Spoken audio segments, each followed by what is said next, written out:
Hello, everyone, and welcome back for another quarterly WorkTech Global VC review. Lots to talk about. It was a massive quarter, and thanks for being here, whether you're live with us now or catching the replay. I really appreciate the support of all the WorkTech market insiders. And I just want to remind you, as usual, that you can follow us on Twitter at OneWorkTech. There's no .com on that. You can find us on the web at oneworktech.com. And if you're going to be tweeting anything about this or sharing it on LinkedIn, would love to see the WorkTech VC update hashtag out there. At WorkTech, you know us as the global analyst and advisors working with employers, tech providers, and investors to help with strategy and help these constituencies understand each other, make sense of the market, make sense of the tech out there. And what we're known for is tracking all of this funding that's flowed into our space. What you might be aware of is that we launched an accelerator. We're about to announce the cohort out in just another week and a half or so. Really excited about the bunch of mentors, investors, HR and talent leaders that have come in to work with us, as well as the cohort that we've been selecting. Lots of great pitches coming in. Met a bunch of great companies, startups last week at the HR Tech Show in Vegas, and I probably met some of you or saw some of you in Vegas as well. I thought they did a great job. My expectations were exceeded, and it seemed that most of the vendors, the tech providers that I spoke with, the investors that I had chats with, were also really pleased. While the turnout was expected to be lower than normal, and it was, anybody there was really filled with intent. And so a lot of really good conversations, and that's the vendors and tech providers talking to the buyers, and that's the practitioners and buyers who were able to spend more time with vendors and sort of get through the elevator pitch more quickly and move into something substantial. And then the investment conversations and banking conversations that are always rampant at HR Tech. So really well done. And it's worth pausing and mentioning. It's good to be back live. And so there we go. So let's jump into the quarter. There's always a lot to cover and a lot of ground to cover. So I move pretty quickly here. Massive quarter. Every quarter I'm saying this. Well, what a year we had this quarter. It's $6 billion in global VC flowing across 117 deals. This, you can see on this slide, it shows each quarter since 2017.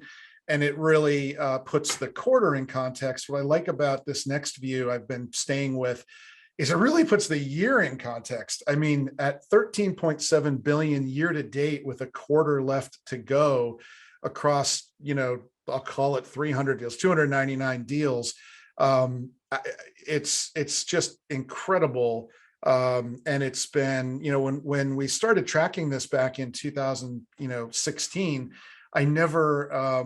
I never expected the volume to be what it is now, and thank God for automation and AI to help. Now, what you're looking at is represents a vetted database, a vetted list of WorkTech, HR Tech deals in the space. There's about 100 sources now, and it's always growing that are looked at constantly, and then AI that we've been training that selects the deals, and then we also comb through what wasn't selected to make sure that the AI is getting it right.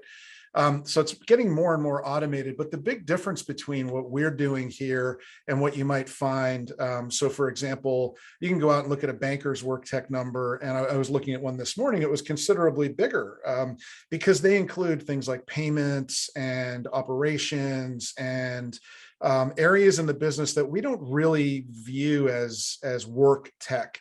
Other places you can look at, there are advertising agencies that track this information, and they're looking also to go for a more broad audience. So their numbers tend to be a little bigger. So they're looking to attract, players that are getting investment in the broad B2B space. Then I go and look at places like Crunchbase or CB Insights, and their numbers are smaller. And it's not that they don't have access or technology, to the data, but it's really the ability to vet the data and train their tools to really focus on what belongs in the categories that are in HR tech. And you'll get a sense when we talk about the categories. We've been working with the database so much more today. You'll get a sense of how many categories there are and what's going on there. So why is this flooding in, and why is there so much volume that makes it hard to track?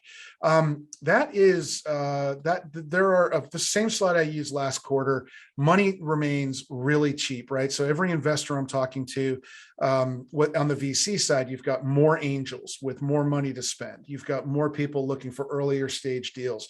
On the institutional side, you've got individuals coming in from way outside of the space, folks that would never have thought about work tech or HR tech before, looking to get in on this future of work.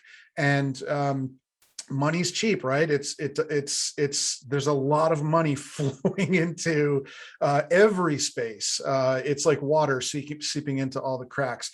It's also not a brand new category. Like we do have decades of demonstrated growth. If you go back to that quarter to quarter slide, we did have, this is a crazy year, but we have been showing growth for years in this space. And it's also sort of one of the last B2B holdouts, right? So it's a space where you've had a lot of supply chain, you've had a lot of sales and marketing, you've had a lot of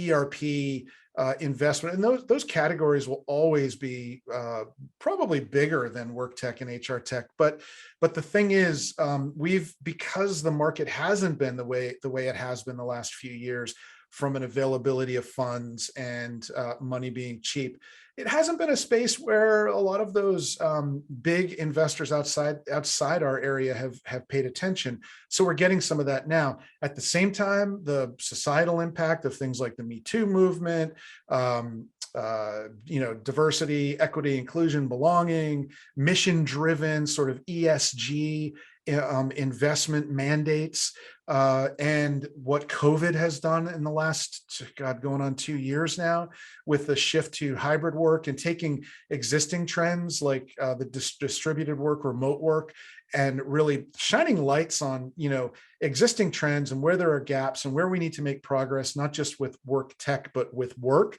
And then, those societal trends doing the same thing. It's attracted a lot of attention on our space from an innovator perspective, a lot of startups coming in, a lot of investors looking to focus here. So it's a combination of things. It's not just one thing, but this is a conversation I'm having with a lot of investors in the space.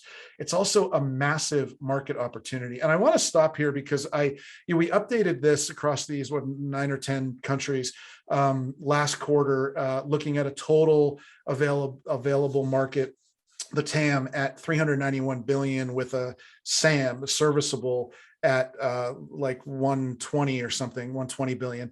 And this, I want to pause here quickly because we're coming back at this. This is a big conversation that we're having across the board with tech providers. And the reason this matters to any practitioners in the audience is because it shows what's being spent, right? So the total addressable market is the total possibility for any given category. And we track it across like 8 or 9 categories today.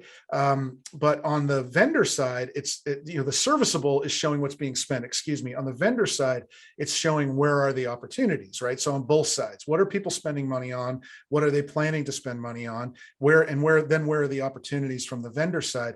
And the conversation that we're having now, we're going to be bringing this into many more categories here. And this is really where WorkTech is scaling around the investment data, around the market opportunity, and making sense of it. So if this is something that's of interest to you and you are a WorkTech market insider and you have some insight as to what you'd like to see, I mean, I have a lot of data I don't share here on this, down into, what's HCM by country, market segment, what's, talent acquisition, what's learning, what's recruitment advertising, what's programmatic, et cetera, et cetera. What countries you'd like to see, et cetera. I'd love to hear from you. If you're an advisory client and this is ringing a bell for you, please reach out. Okay, so let's move right along.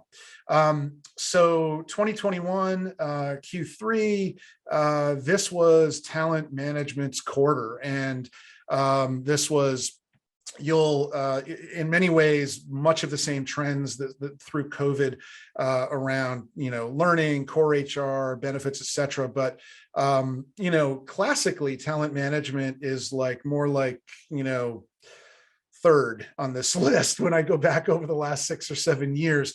But through COVID, with the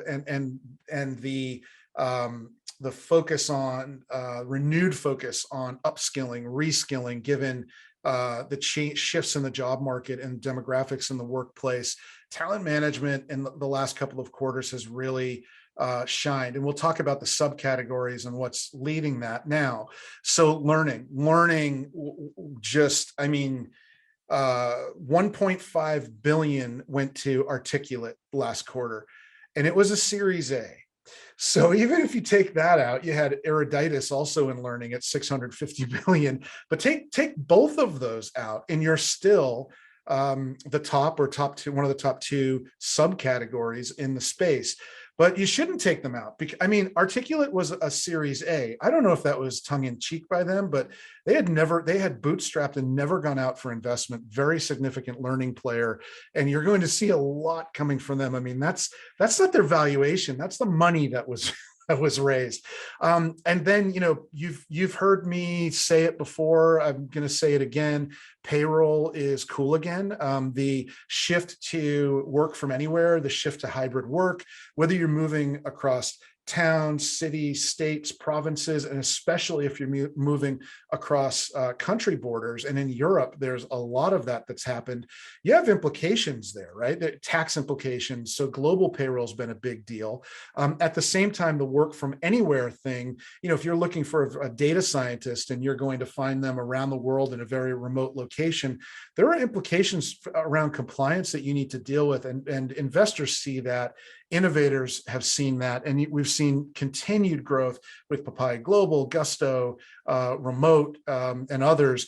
And the PEO model and employee of record model, which it looks like more globally, has become very popular. And it's not just a process play any longer. There's a real tech play it's tech forward.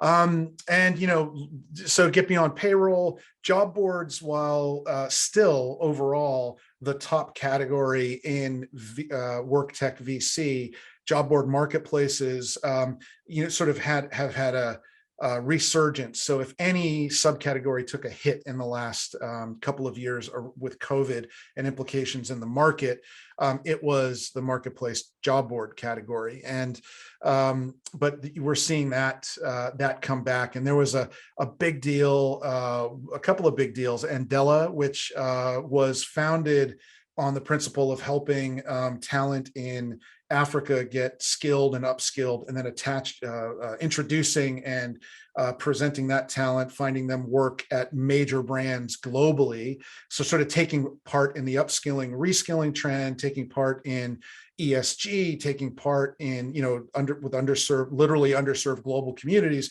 and then geographies, and then also the work from anywhere trend and contingent workforce, contract freelance workforce, et cetera. So a lot of things happening there. They saw 200 million, but now they're not just about Africa.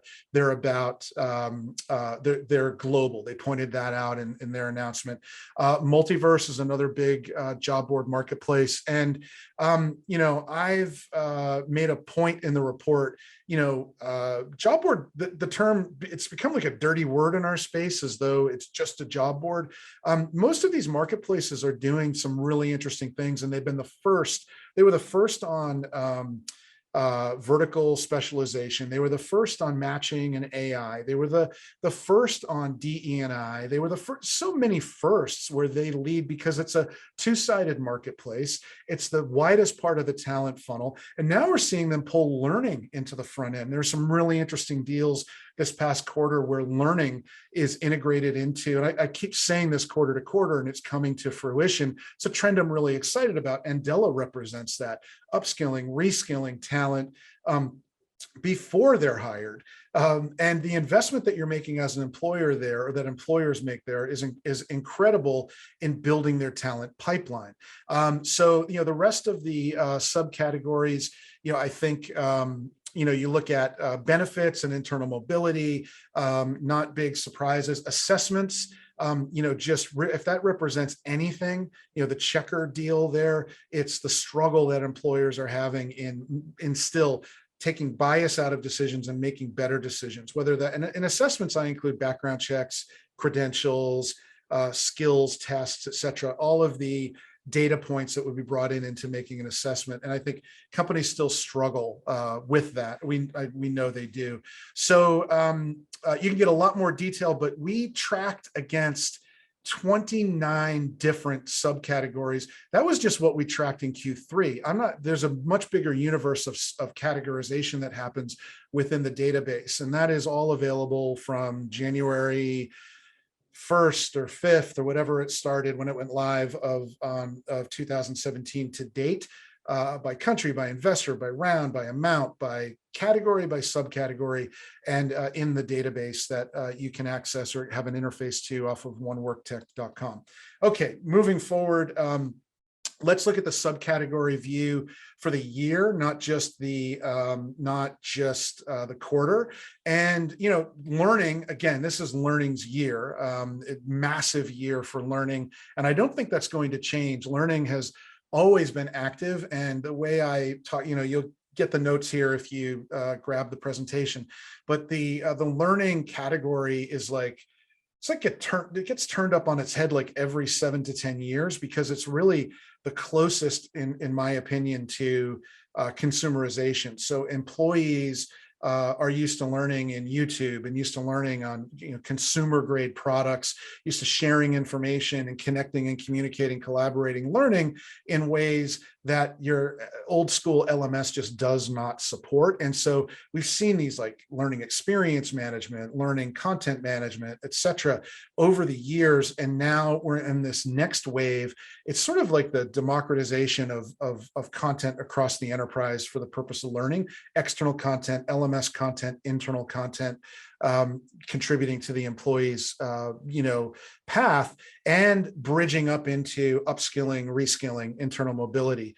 No other huge surprises here about this year. I would say things that jump out at me: recruitment marketing, which to jump up here, given that we've got dozens of subcategories, that they're up in the top 10. That's kind of interesting to me. And recruitment marketing is now, while it includes CRM in this categorization, it's now delineating itself right from CRM. So you've got a lot of really interesting things happening in programmatic, which I think is the next big conversion or transformation that's going to happen around talent acquisition. Companies are really looking at a holistic talent spectrum when it comes to, I don't really care if it's a candidate or if it's available talent or in-house. I don't care if they're part-time, full-time. I don't care if they're freelance or contract or contingent. What I want is a total picture. I want a cost. I want to know, if I invest $1 in recruitment, what will I get back? I want to know what my strategy should be, how I can support the business strategy. And recruitment marketing is starting to provide analytics that will help in making those decisions. And you're seeing it with companies like PandoLogic, and you're seeing it in a different way with companies like Beamery. And I think this is going to be interesting and probably feed some M&A fodder here in the next few years, right? And Pando's already been acquired.